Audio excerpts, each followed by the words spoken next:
be looking at SCP-933, Object Class Euclid, Special Containment Procedures. SCP-933-02 and all affected subjects must be stored in a modified standing artifact containment unit that contains no electronic components.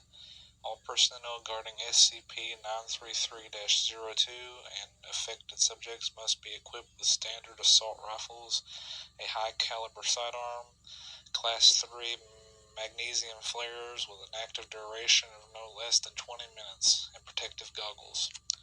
In the event of SCP-933-02 or any affected subjects escaping, all personnel are to be activate their flares first and done the protective goggles second. Maximum force is authorized to restore containment. SCP-933-01 is to be guarded in a manner identically to SCP-933-02. And the affected subjects, SCP-933-02, and the affected subjects have shown that they will always make their way directly to SCP-933-01. How they determine this path is unknown. Description: SCP-933-01 appears to be a English roll of duct tape. Attempts to unroll it by non-affected personnel have proved inefficient. SCP-933-02 appears to be a man in a cloak who has absolutely no facial features. All the affected subjects bear the same condition, but the rest of their bodies appear as they did before the incidents. While all affected subjects have identical behavior to SCP-933-02, none of them possesses its formidable strength or resilience. Affected subjects have been terminated with no more force than it would take to kill an ordinary person. During Incident 933-004, SCP-933-02 sustained 57 bullet wounds before collapsing, which it healed from over the following 238 days. While in possession of SCP-933-01, SCP-933-02 will attempt to pin anyone it perceiving, going after the closest target first. Once SCP-933-02 has pinned a subject, it will unroll SCP-933-01 and place it over the subject's eyes, ears, nose, or mouth with no preference. It will then remove SCP-933-01, completely removing the facial features. Autopsies have shown that the amount of damage is considerable, with the affected features being completely filled in with flesh and bone.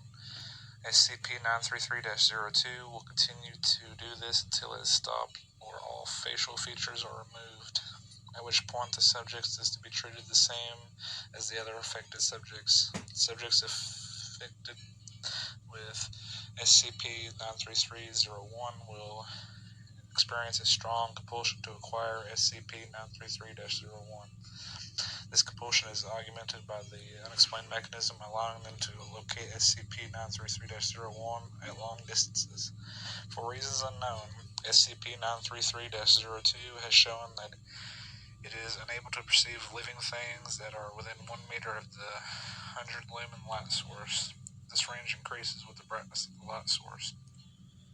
SCP-933-02 has demonstrated that it can cause electronics to fail merely by being around them.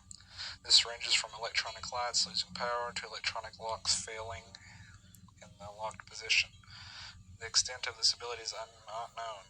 SCP-933-02 has never directly harmed any personnel, preferring to destroy their weapons and make use of SCP-933-01.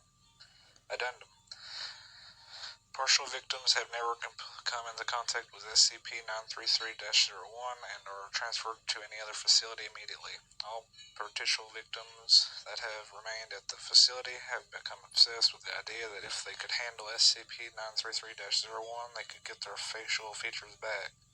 In all cases, the subjects merely finished removing all of their facial features. Begin log. Dr. enters a room to interview Agent. Doctor, how are you feeling? Who is that? Doctor, it's me. Agent, oh, it's good to hear from you again, I guess. How do you think I feel? I lost my eyes. I'm gonna be stuck guarding 689 or something like that. Doctor, I'm sorry, but you know how things work around here. Agent, yeah. As long as they're useful, we do useful things, but it's worse than just that. Worse than losing all the time I put into sharpshooting. What really drives me nuts is that no one talks to me anymore. Doctor, I'm talking to you. You have to. You're the one writing this report. It's like as soon as I lost my eyes, I stopped being a person. Doctor, I'm serious. The only reason I haven't come to see you until now is because of all this paperwork. We still go to every other Friday. You'll just have to wear sunglasses. Agent, sure we will. Agent, Doc, I've been thinking about the tape. It was the thing that took my eyes. It should still have them, right? Maybe if I could get my hands on it, I could get them back. Doctor, no one else has been able to use it, but I'll make some calls and see what I can do. Agent, thanks. End of log.